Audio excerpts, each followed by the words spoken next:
I'm a physicist, and we know what the next 10, 20, 30, 50 years may look like. For example, the internet. The internet will be in our contact lens. Wherever we look, we will see images. For example, I will see you. My contact lens will recognize you, print out your biography in my contact lens. And if you're speaking a foreign language, I will see subtitles. I will see subtitles beneath your image. But this will be when?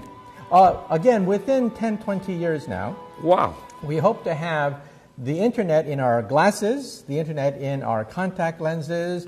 Paper will have the internet on it. Wallpaper will be intelligent in the future. Chips that today cost thousands of dollars will cost a few pennies.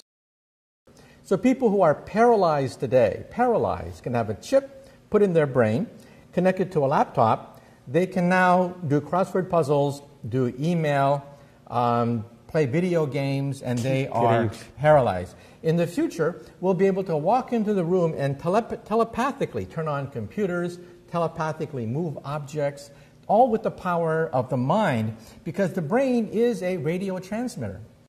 Already we have robot cooks that have artificial arms that can go on and make things.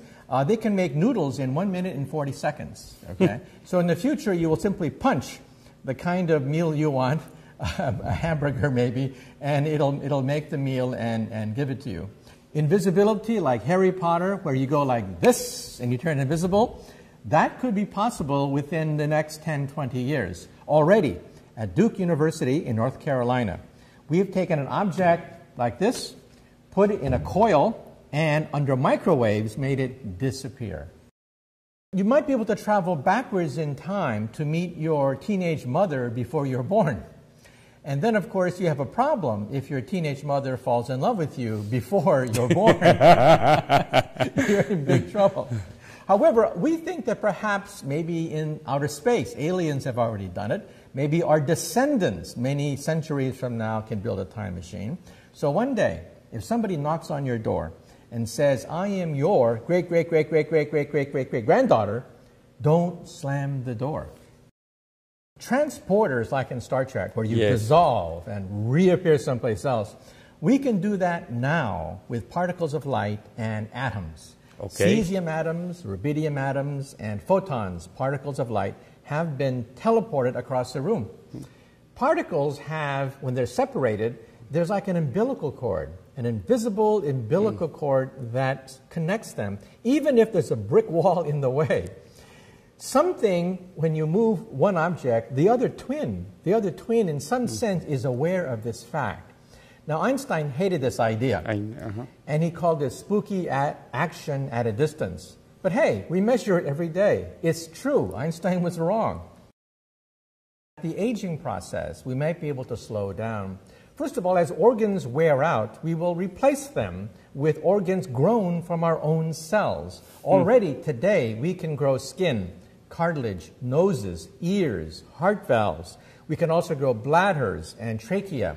These can be grown in the laboratory today from your own cells.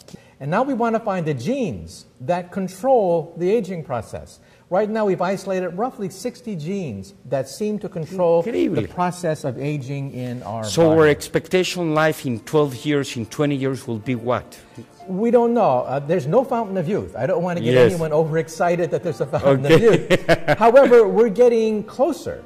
So the fountain of youth is not such a mystery anymore. Do you believe in God? Well, I looked at the work of Einstein, who said there really are two kinds of gods. We have to be very careful to distinguish between two kinds of gods. The first is the personal God, the God of prayer, the God that kills the Philistines, the God that parts the waters, the God of Moses and Isaac and Jacob. Einstein had a hard time believing that God from above would spend all his time killing your enemies and making your people you don't like sick. He thought there was a second God. This other God is the God of Spinoza, the God of Leibniz. It's the God of beauty, harmony, simplicity, truth, that the universe is so gorgeous, so beautiful, it didn't have to be that way. The universe could have been ugly.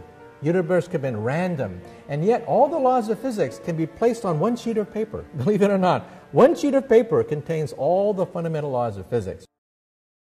We now believe that even before the Big Bang, that you can even go to a pre-Big Bang universe, before Genesis chapter 1, verse 1. Our universe is a bubble of some sort. We live on the skin of the bubble. We're trapped like flies on flypaper. And our bubble is expanding, but there are other bubbles out there, we think. And it's like a bubble bath.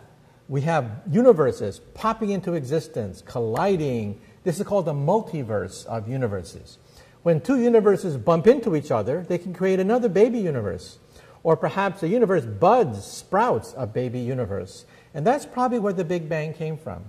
The Big Bang probably came when two bubbles either collided or fissioned in half to create our universe.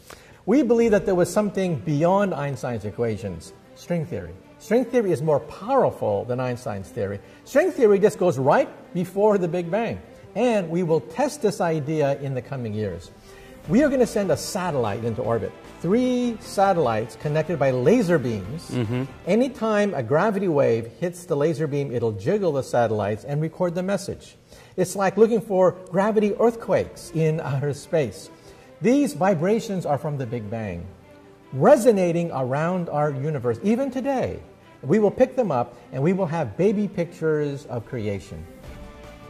Well, we have 2 great ideas of physics. One is relativity theory, which gives us the Big Bang, black holes, the cosmos.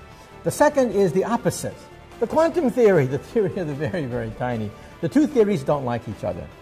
In the quantum theory, electrons can disappear, reappear someplace else. Electrons can be in multiple states simultaneously. Now, that's crazy. That's impossible. How can electrons disappear, reappear someplace else?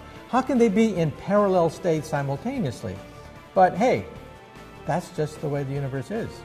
The quantum theory is the craziest theory ever proposed in the history of science. It has only one thing going for it. It is correct.